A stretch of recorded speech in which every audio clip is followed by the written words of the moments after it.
देखिए, नीतीश कुमार जी पहले भी आदरणीय थे, अभी भी हैं और आगे भी रहेंगे। और हम लोगों का तो मुद्दा था कि रोजगार मिले, नौकरियां मिले, निवेश बिहार में आए, बिहार का विकास हो, ये हम लोगों का मुद्दा रहा है। और आप लोग सब लोग जान रहे हैं कि आज हमने सुना है कि क्रेडिट लेने की बात उन्होंने कही है, तो कोई क्रेडिट क्यों ना ले।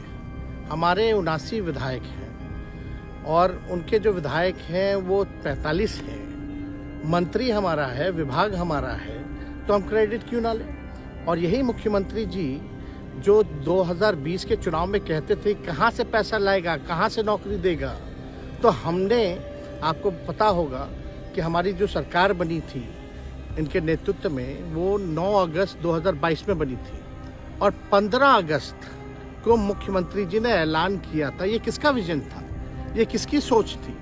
तो जो मुख्यमंत्री कहता था कि यह असंभव है नौकरी देना, उसको हमने एक हफ्ते के अंदर जो है उनसे बुलवाने का काम किया, जो कहता था असंभव है। तो हम लोगों ने जिस हिसाब से विकास के काम किए, नए नए नीति लाए, टूरिज्म डिपार्टमेंट हमारे पास था, हमने टूरिज्म पॉलिसी लाया। आईटी डिपार्टमेंट राज्य कोटा में था, हम लोगों ने जो है आईटी पॉलिसी लाई।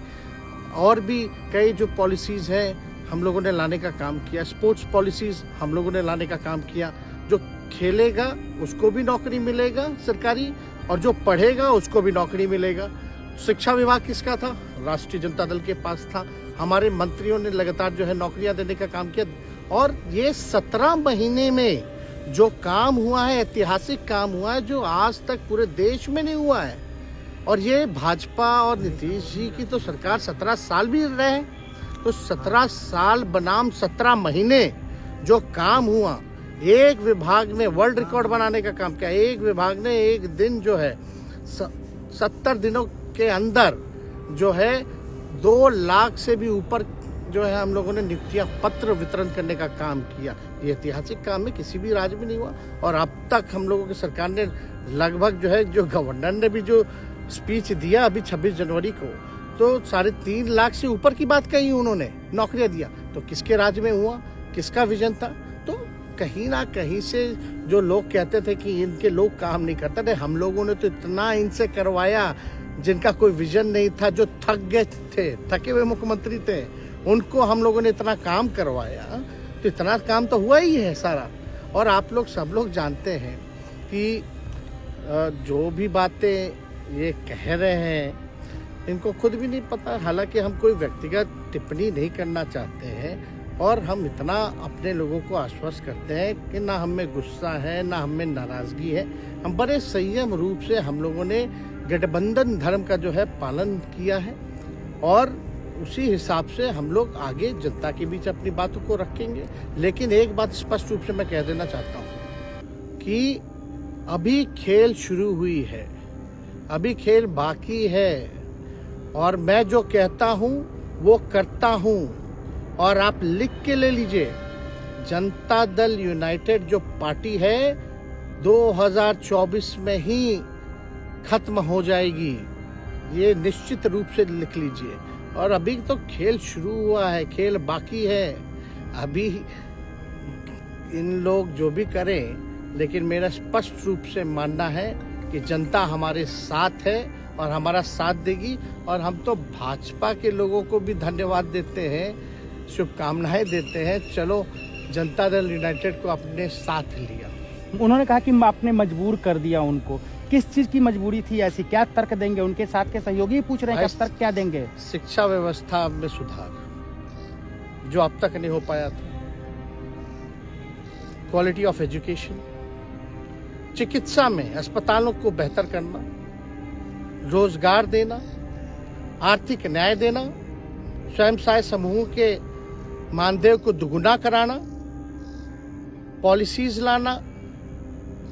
तो इससे सोच रहे थे कि भाई ये नौजवान है, हम इतने साल से मुख्यमंत्री हैं, अब तक ये काम 17 सालों में भाजपा के साथ डबल इंजन में रह करके नहीं कर पाए, और ये डिप्टी सीएम होकर के इनकी राजद के मंत्रियों ने इतना काम कर दिया, तो ये पच नहीं रहा होगा। आपका क्या रह गया इस सरकार में, जो आपने 10 लाख की वादा किया, किस किस डिपार्टमेंट में बाकी रह गया जो आपने नहीं कर पाया? लगभग हर जगह निपा दिया है। और हम आपको बता दें, पिछले 2 कैबिनेट से पब्लिक हेल्थ कैडर का फाइल इन लोगों ने रोक रखा है, जिसमें लगभग 1 लाख से भी ऊपर नियुक्तियां हैं। हम लोगों ने पास भी किया सारी चीज़ें, लेकिन ये लोग कैबिनेट में नहीं आने दे रहे। 2 कैबिनेट से नहीं आने दे रहे। चाहे आशा वर्कर का भी है, ये भी आने वाला है जल्दी। तो हम लोग तो देखिए काम में विश्वास रखते हैं। हम लोग तो रात भर घूम करके छापा भी मारने का काम किया है। कहीं कमी हो तो उसको दुरुस्त करने का काम किया है, ईमानदारी से काम किया, धर्म निभाया। लेकिन अभी तो खेला बाकी है।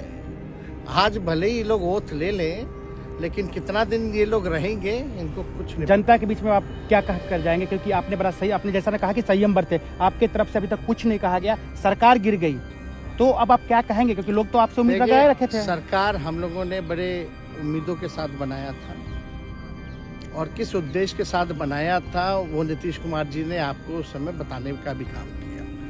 ये गए हैं, इन्होंने इसकी हत्या की है, तो जनता इसका जवाब देगी। सम्राट चौधरी सर पे मुरेठा बांध के घूम रहे थे कि इनको, अब देखिए इस पे क्या टिप्पणी, पुरानी बातें नहीं, काम की बात होनी चाहिए। कौन क्या कहता था, ये क्या हुआ नहीं हुआ, अब ये तो सारा इतिहास है। लेकिन हम तो आगे के बारे में सोच रहे हैं, और आगे यही है कि खेला भी बाकी है, और हम लोग मिल करके जो है, जो विजन के साथ आए हैं, उस विजन को हम लोग पूरा करेंगे जनता के साथ। सर, एक सवाल, जिस तरीके से वो विधानसभा में भाषण दे रहे थे, जहां मंच पे जा रहे थे, कुछ ऐसे एक्टिविटी थी उनको लेकर जिसके लेकर पूरा बिहार में चर्चा था। आप क्योंकि उनके साथ कैबिनेट में रहे, उप मुख्यमंत्री रहे, हर जगह आप साथ में बैठे रहे। आप तो जान ही रहे, जब नीतीश कुमार जी हमारे साथ होते थे, मंच से हम लोग बातें करते थे, तो क्या क्या नहीं बोलते थे, कितना काम कर रहे हैं, ये काम हुआ। आज तक कभी नियुक्ति पत्र किसी सरकारों, बिहार सरकार ने नीतीश कुमार जी को बांटते हुए देखे थे क्या? हम आए तब ना बंटवाना शुरू किए, उसके बाद ना भारत सरकार बांटना शुरू किया। ये सब भूलता है कोई? बीजेपी को क्या कहेंगे? बीजेपी ने कहा शुभकामना है बीजेपी के लोगों को, बीजेपी के लोगों को शुभकामना। इससे ज्यादा भी हम, इंडिया गठबंधन आपका टूक खत्म हो गई एक तरह से। अरे इंडिया गठबंधन मजबूत है, ठीक है, जो होता है अच्छे के लिए होता है। उन्होंने कहा था कि हम मर जाएंगे, दोबारा बीजेपी के साथ नहीं जाएंगे, लेकिन एक बार फिर से वो पलटी मार दिए। पूरा देश पूछ रहा है। इस पे क्या बोलना, ज्यादा हमको नहीं कहना।